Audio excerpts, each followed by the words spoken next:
Aku ki dicintai dengan hebat. Tapi ya kuwi renek rasane.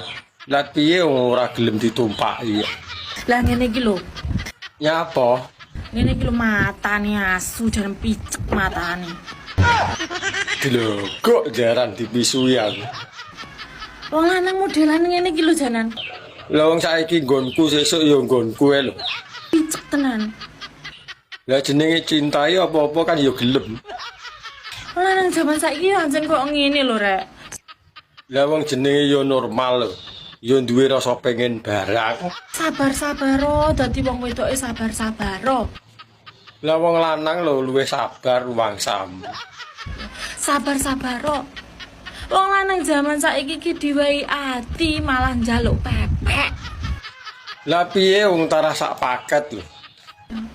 Diwehi ati malah njaluk fefek ki yo ngene iki. Mas, mbok yo ngerti yo. Lah wong lanange kurang ngerti apa jal. Wedokanmu ki lek gak gelem ditumpaki iki menjaga kesuciane demi awakmu sok mbene. Lah wong sok mben karo saiki lho ya padha ae. Sing ngrasakne lho ya aku. Kok lek awakmu diwehi saiki? Elek-elek, iyo lek sok mbene ora njelehi ora malehi. Wong lanange nek wis eruh rasane no malih anteng. Matamu. Dilogok jarane dipisui neh.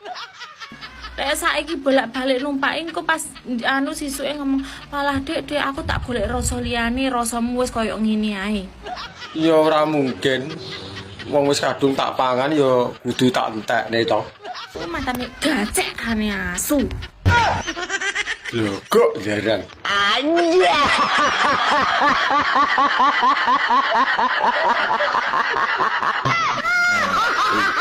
Ini parah ini.